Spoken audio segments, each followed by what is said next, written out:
Welcome to Manchester United Daily Updates. Before continuing this video, click the like button and subscribe to the channel to stay updated with the latest news from Manchester United. Marcus Rashford transfer latest, Manchester United price revealed before January as Ruben Amorim.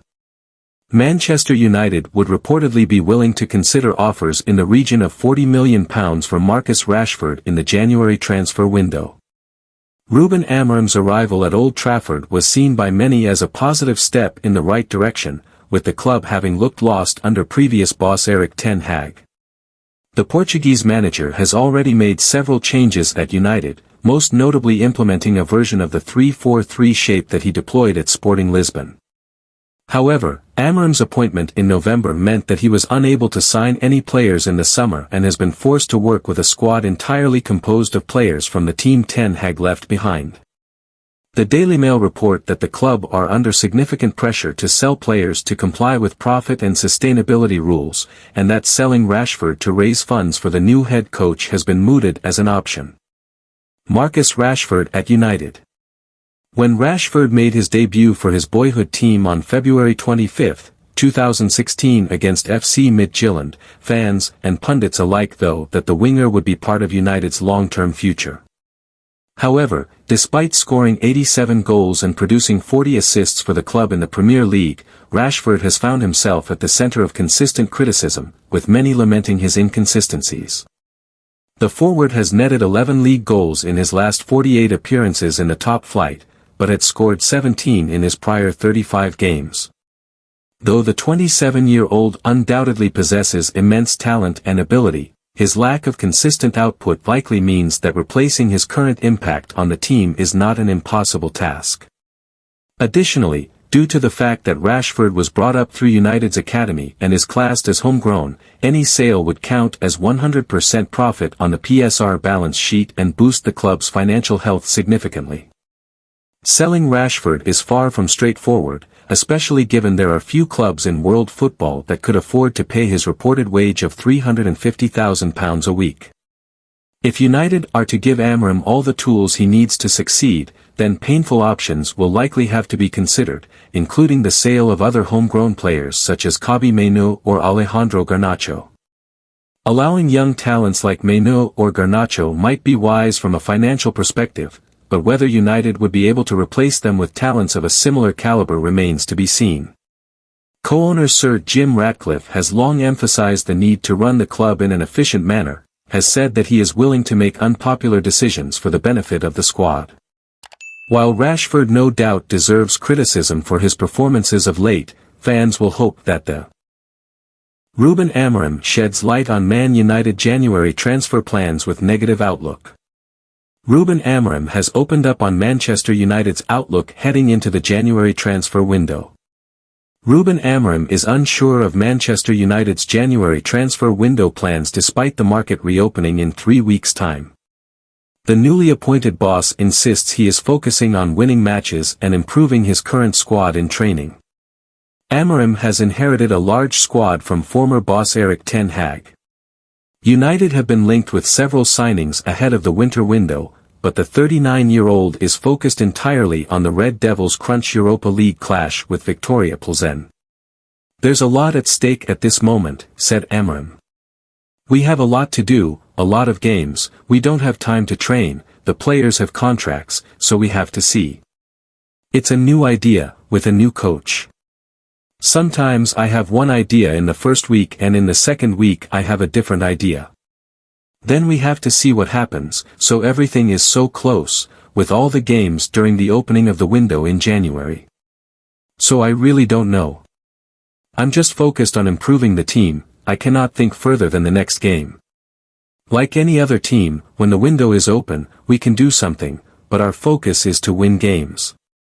We have to have this feeling of winning and we have to start tomorrow."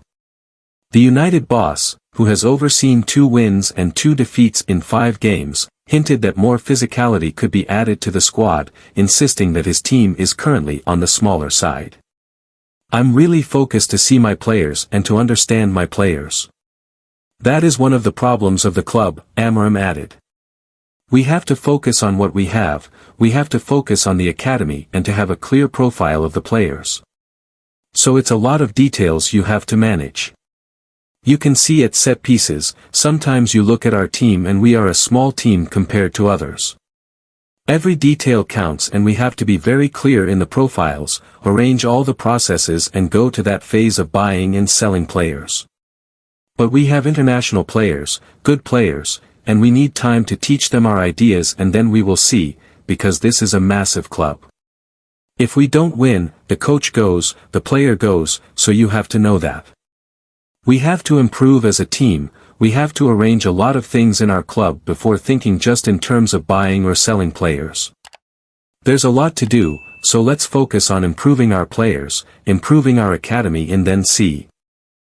Manchester United reach agreement to sign Diego Leon. Manchester United's whirlwind pursuit of Diego Leon has reached its conclusion. Today, December 11th, the news has been completely dominated by Manchester United's interest in Diego Leon of Cerro Porteño.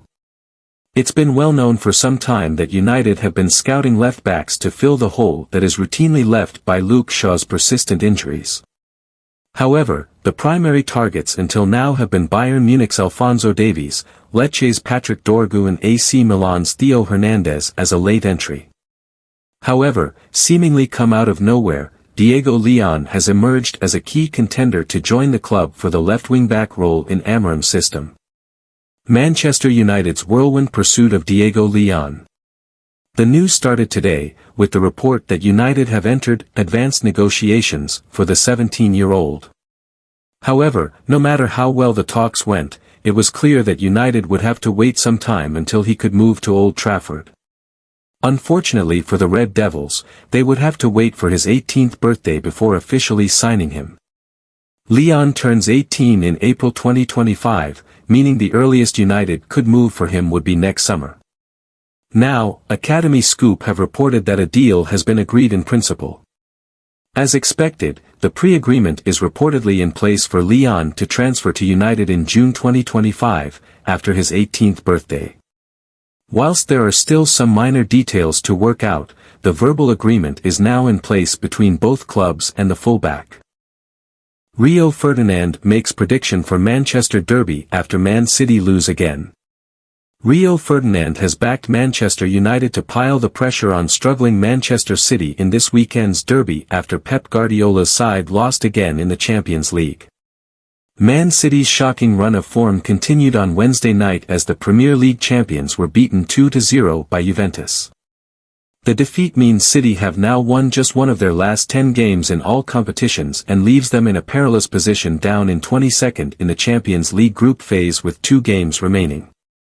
Bidding to lift a record-extending 5th successive Premier League trophy, Manchester City's dismal run has left the champions 4th in the English top flight, 8 points behind Liverpool, who also have a game in hand.